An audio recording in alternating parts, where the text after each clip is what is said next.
to the Lost World Minute, a minute-by-minute podcast reviewing 1997 sequel Jurassic Park 1 minute at a time. I'm Brad. I'm Dave. And today we're here to discuss minute 53 of the Lost World. Dave, it's a new week, and we have some Tyrannosaurs to talk about shortly. Oh yeah, definitely. T-Rex, T-Rex, T-Rex. We've got before we get there, we've got a little bit of news we can talk about.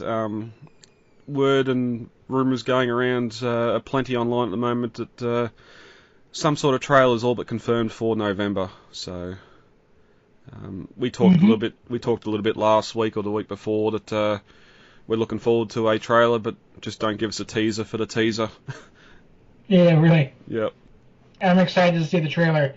Looking like it's going to be a really good movie, at least from what I've seen just from Real News Hawaii and all them. So I'm definitely excited. Yep. Yeah, there's been a couple more small videos coming out of there of just like camera trucks and that seen on Hawaii when they were filming a few months ago. So I love all that sort of behind the scenes stuff. But even marketing sort of slowly starting to get into gear now. We've seen a couple of weeks ago some of the food and hygiene products and that with the Jurassic World logo, the T-Rex and some of the animals, familiar animals on it. Yeah, speaking of the T-Rex, I really got to say that the CGI render that they're using for this, for Fallen Kingdom, is far, far superior to the one that was used previously for Jurassic World. The one for Jurassic World seemed really rather generic and kind of almost cartoonish in the way it was shown, especially in the way it was lit. The colors were way too light. Everything about it was just, I don't know, off, I'd have to say. Whereas this looks a lot like the T-Rex that I'd expect to see. It looks like the T-Rex that was in Jurassic Park and in the Lost World, and it was used a lot in the marketing there. The maquette head that they used for the carded figures and stuff. Yeah, well, we got in Jurassic World's marketing, we got most of the dinosaur reveals in those sort of photorealistic sort of, well, maybe not photorealistic. It looked like the animal. You could definitely identify it as the Jurassic T-Rex, but it was just sort of the weird pose, or it just seemed to be like a hand drawn and not an actual image of the CG frame or render. Yeah.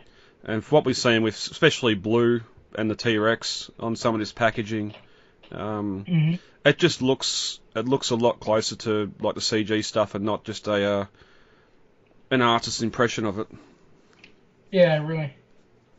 But that stuff's sort of all starting to get into full production now. As a lot of marketing stuff is coming out. I visited a local,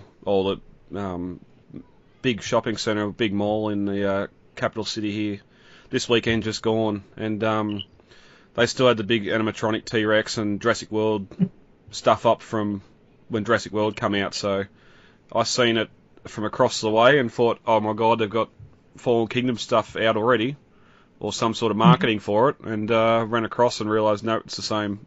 That scaled blues and reds that was on packaging for the original Jurassic World. Look kind of like crocodile scutes. Yeah, yep, that stuff. I'm looking forward. I just looking forward to see sort of how they're going to put their spin on the animals this time. We've seen with the T-Rex and Blue on the packaging, we can pretty much guarantee that they're going to be back. So. Oh yeah, Blue's definitely, I think, going to be a big player for these films. Yeah, yep. So we'll see what she's been up to with the time past. What we've seen so far in the foodstuffs and the hygiene products, they're going with like a bit darker coloring tone rather than the like you said, the blue and red. But I'm curious what will be on the carded figures, like the toys and the toy boxes and stuff like that.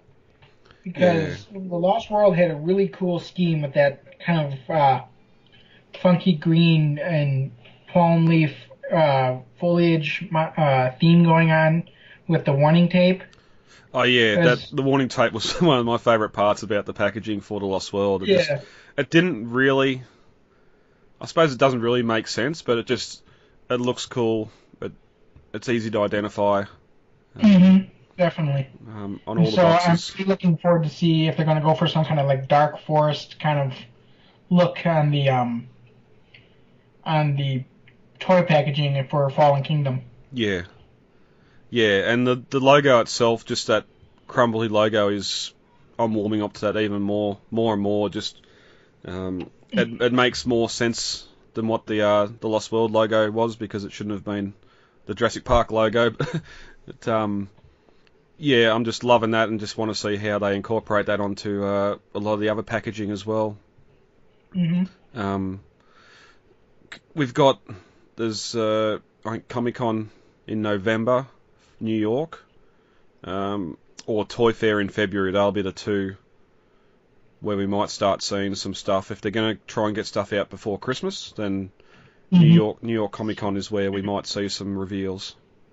Now, I did hear a rumor, speaking of which, that there might be some stuff coming in November. Yeah. I'm not sure how much weight is to that rumor, because that seems like something they started marketing already, and we've seen like zero anything on the radar for it. So I'm not sure if there's any traction to that rumor, but hey, if there's stuff coming in November, I'm all game, you know? Yeah. Yep. Yeah, it'd depend on where or what it was coming from. I don't think as part of the Mattel taking over, they wouldn't have got any assets previously made by Hasbro, so it wouldn't be a new Raptor Squad 4-pack or something with better paint on it. It'd have to be new figures. Yeah. That they've produced. Well, that's what I heard, is that Mattel is really eager to prove themselves, and so that's why I heard that they're ready to kind of get stuff out as soon as possible. Yeah, I wonder if some of the Kenner stuff was acquired by them when they took over the license as well. Because if they've got molds for just the Explorer, for instance, it'd be something quick and easy to get back out there before Christmas and build hype. Wishful thinking, maybe. I don't know how all that works, all that corporate stuff, so we'll see soon. We haven't got long. Just the wait continues. Yeah. Fire! Dr. Malcolm, fire! Base camp! Alright, ready to get into 53. Sure. As we enter minute 52 of The Lost World, the Gatherer's Mercedes M-Class went tumbling off a cliff. Ian was looking out the window to see what had caused the incident. As we start minute 53, a dark shadow emerges from the window behind him, and as it roars, the image comes into focus to reveal the female Tyrannosaur. At 52 minutes and 4 seconds, the male's head emerges from the opposite side of the trailer. There's two of them. The male growls at Ian through the window, and then sees its baby on the table. At 52 minutes and 25 seconds, the male opens its jaws and bellows a long roar. It lowers its head again and nudges the trailer, rocking it slightly, causing the people inside to move to the right towards the female. At 52 minutes and 36 seconds, the baby starts to vocalise. Even though its mouth is still muzzled, it can growl and snort at the female outside the window. Both parents continue to communicate with the baby, and it responds. And we get a nice moment of parents and their baby communicating with each other. At 52 minutes and 59 seconds, we get the only line of dialogue from the minute, from Sarah. This isn't hunting behaviour, Ian. And this ends minute 53 of The Lost World. Last minute we've seen the shadow of the T-Rex in the window behind Ian, but now as it growls, it comes into focus beautifully. Just that big head fully framed in that window.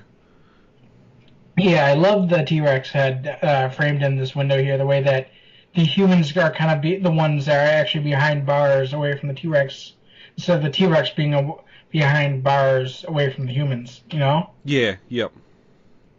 It's a great juxtaposition between the first film and this movie. Yep. And we also get sort of Ian starts to heavily breathe heavily here, like, oh crap, he's been this close to him before and it hasn't ended well. The female T-Rex here, and I believe I mentioned this before, but just to refresh the memories of our viewer or listeners. The female T-Rex here has a slightly different color pattern from the T-Rex from the first film, where the first film had a kind of more molted coloring, the molted browns and beiges.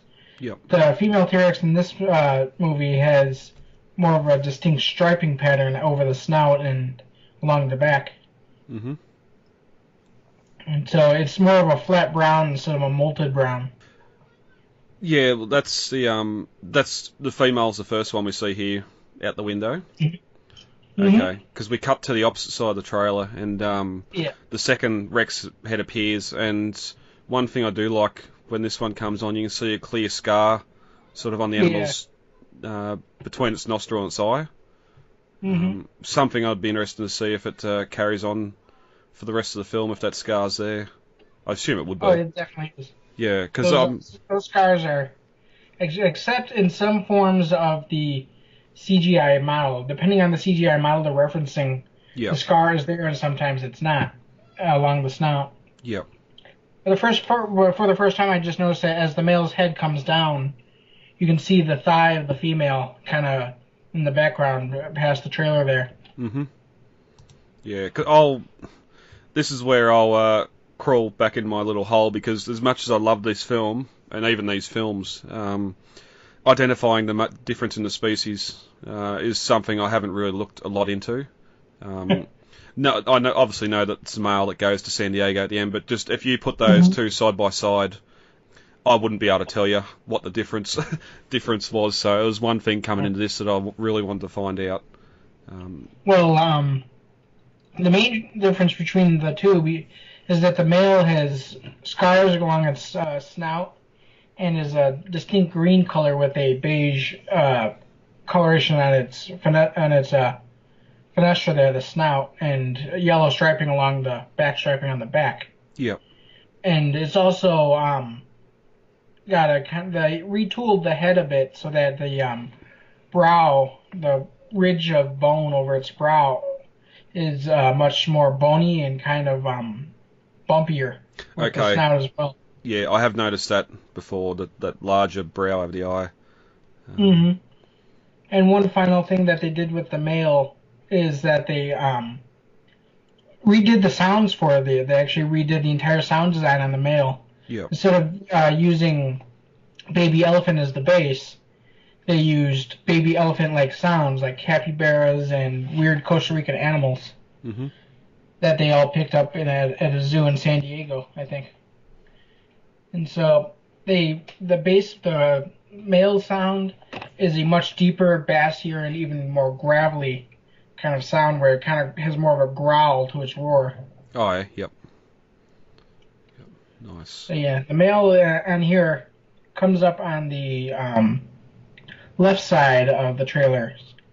Yeah. And is the one that they give the baby to. Yep. Okay. But then they switch it. I'm not sure how they switched it, because they're running along on these railroad tracks. But they switched it so that when they come back out and confront Eddie, the male is on the driver's side instead of the passenger side. Mm-hmm. American passenger side, sorry. Yep. You're right. Yep. Yeah. No, that's all right. I'm just sort of thinking about the scar on its snout now. I would have loved to see some sort of scarring on the neck and maybe the top of the shoulders to show that it may have had to fight another T-Rex to get this mate or something like that. That would have been really cool. Well, yeah, that was definitely one of the ideas behind it when Shane Mahan designed the T-Rex, was that they wanted these battle scars that showed that these T-Rex have been fighting over the rights to mate and food and resources and even territory. Yeah, exactly. Even the sort of the scars on its snout, it could have been a raptor or something that's tried to eat, and it's like last-ditch scar in the nose as it's being eaten alive, or could have even been defending its infant too, or another infant we haven't seen. Yeah, that's a possibility. But it just having the scars there just sort of there's a story there to be told. We probably don't need to know what it is, but it's just interesting to look at it and see that bit of detail. Yeah, it does definitely give the animal a bit of character. Oh, and forgot one other distinct feature of the male is that he's got a waddle. They kind of gave him like a not as big as a turkey's waddle, but like a small waddle along the neck. So the neck is thicker. Oh, okay, yep. Than the females. Yep. There you go. That's how you identify a T-Rex on Sauna.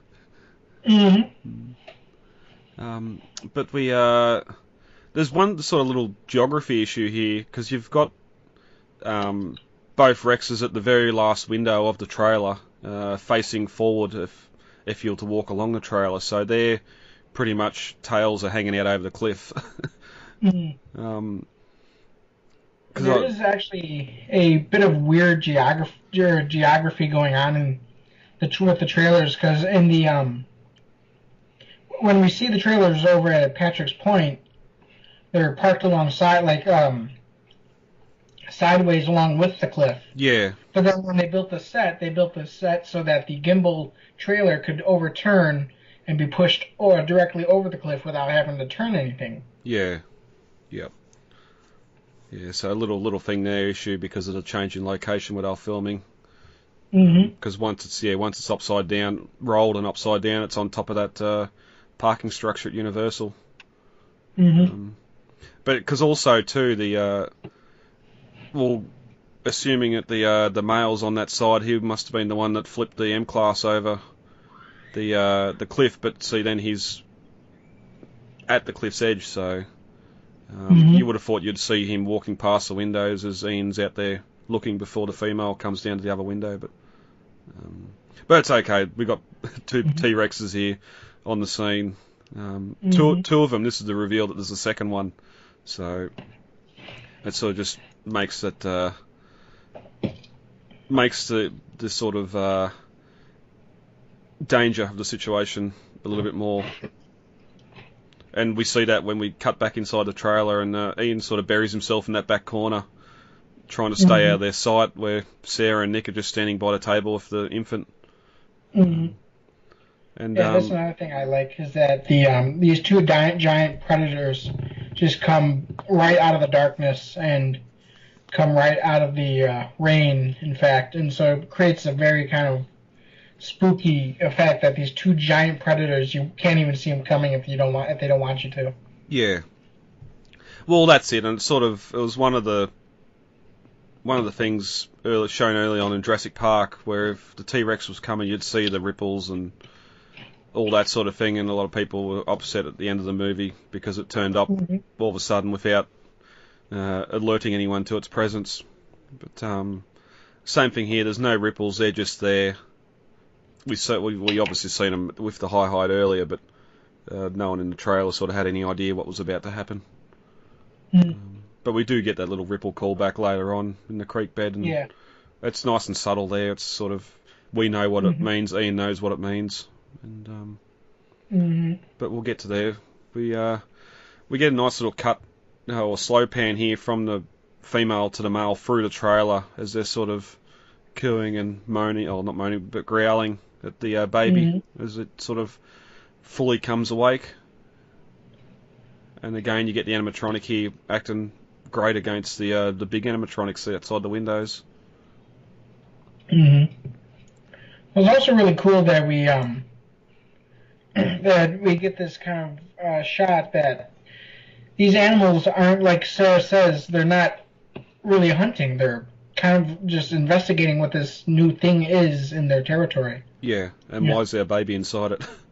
Yeah. But then we get the iconic mouth open and the bellow from the T-Rex, which on that side would be the male. On the left-hand side. The green one. Yep. And there's one little nitpick here, like, these animatronics do look so good, but I noticed we were watching last night that when the jaws go to close, you've got that bit of skin inside the jaw that sort of breaches the two, and you see it sort of clumsily fold as the jaws come closed again, which that's a high heel nitpick right there. Yeah, I mean, it's the only thing that's really ever bugged me about the animatronic, but it's the performance of the animatronic itself is so great that I can completely let it go. Yeah. You know? Yeah, that's it, and that's a construction issue and not in the actual performance of the animatronic. Unlike one of my biggest pet peeves with Jurassic Park is when that T-Rex head comes up above the Explorer, just as the kids turn the light off, and because when that thing got wet, it got slow, it jerked, it moved, and it just sort of it pans its head left and right, and it looks like a $5 amusement animatronic. I really, really don't like how that was left in or wasn't reshot, but here all the animatronics are fluid. They move great. We've come 4 years in technology where they can be wet. We see later on in Jurassic Park 3 where they just put one in the river or in the swimming pool. So yeah, it's working good, and I hope that they've pushed the technology again for Fallen Kingdom, but again we'll see. me too.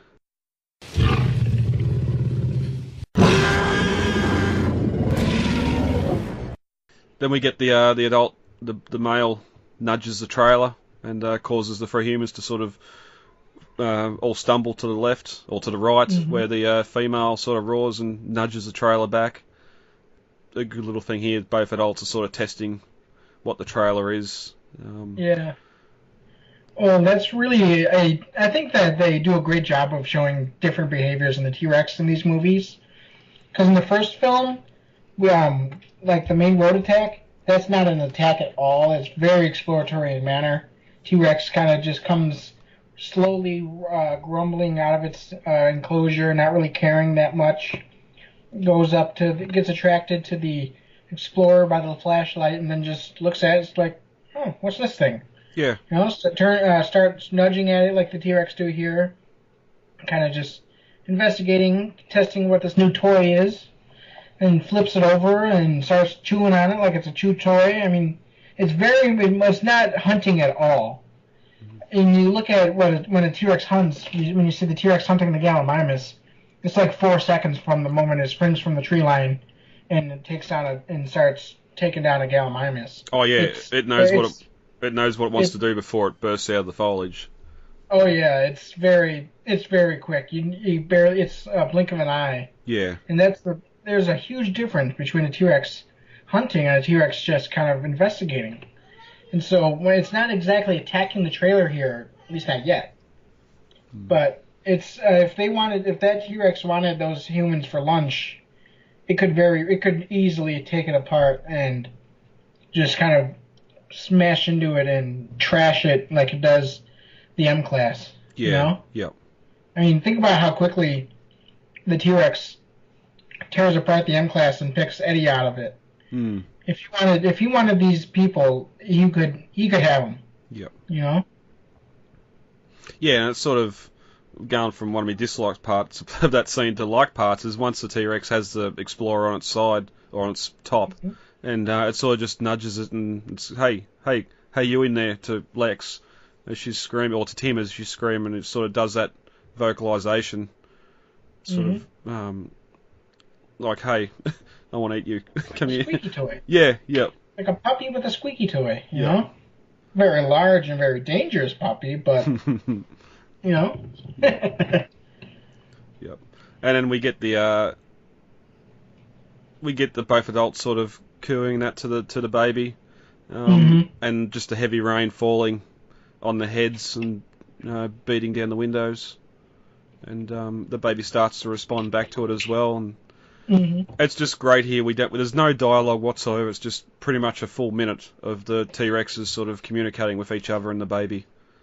And this really goes back to Stan Winston's puppetry and his belief that he doesn't make movie monsters. And I hate when the Jurassic Park T-Rex gets placed in the list of movie monsters, because they're not monsters in these movies. They're animals. They have feelings. They're large and dangerous and scary, but they still care for their young. They still are curious animals. They're still hungry animals. I mean, they just, as Alan Grant says in the first movie, they do what they do. They're just reacting to their environment as any other animal would. Yeah. And Stan Winston's firm belief was that he didn't create moving monsters. He created characters. And he does a great job of making the dinosaurs characters in his puppetry. You know? And that's it. Here we are, a minute with no dialogue, and the animatronics are acting. They're characters. They're talking to each other. Mm-hmm.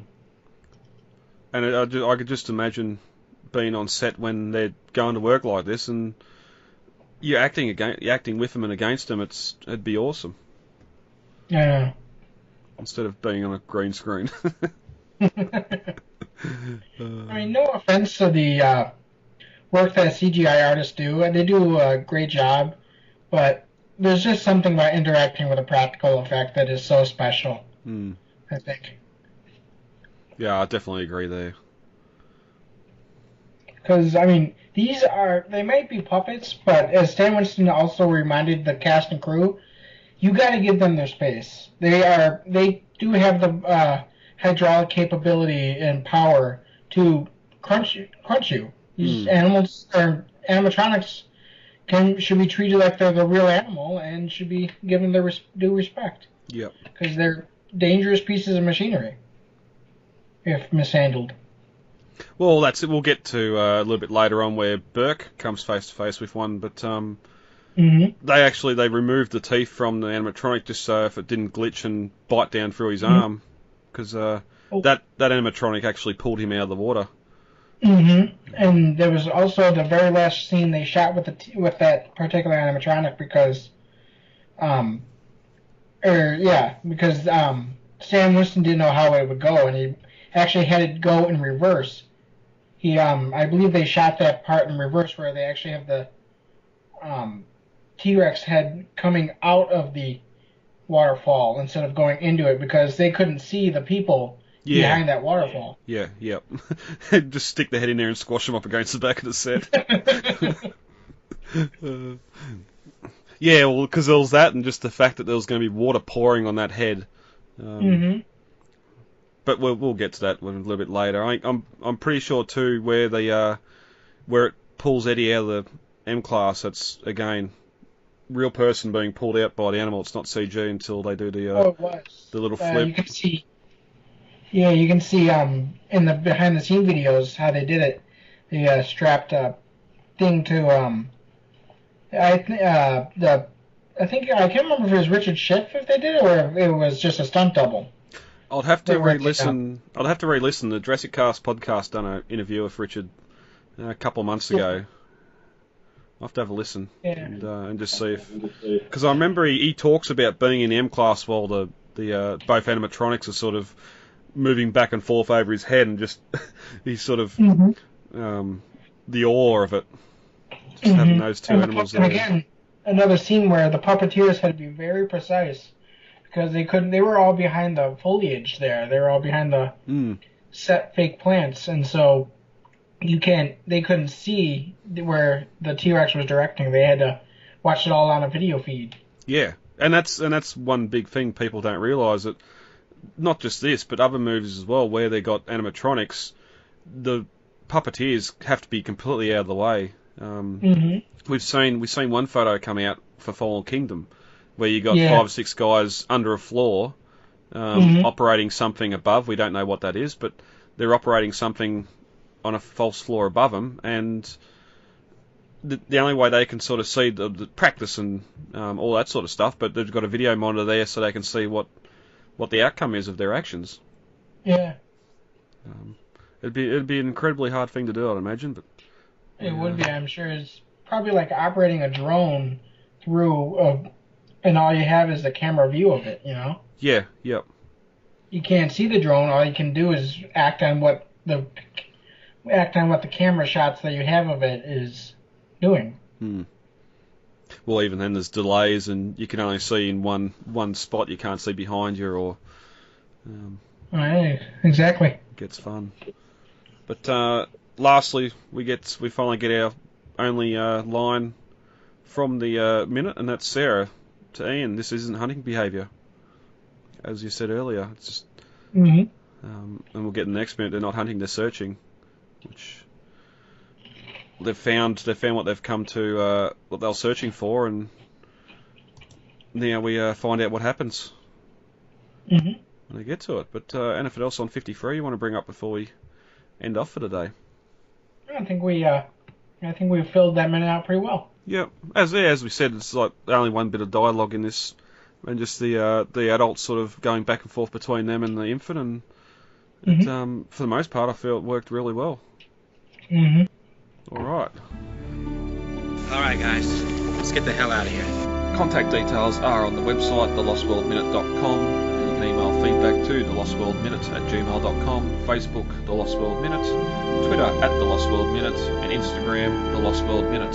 Easy to remember. Yeah, very easy to remember.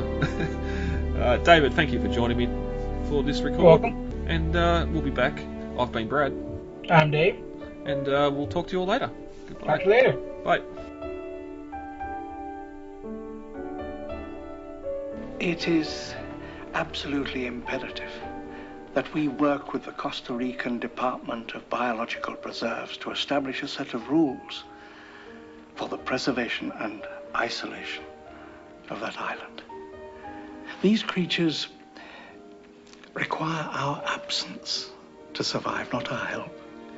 And if we could only step aside and trust in nature, life will find a way.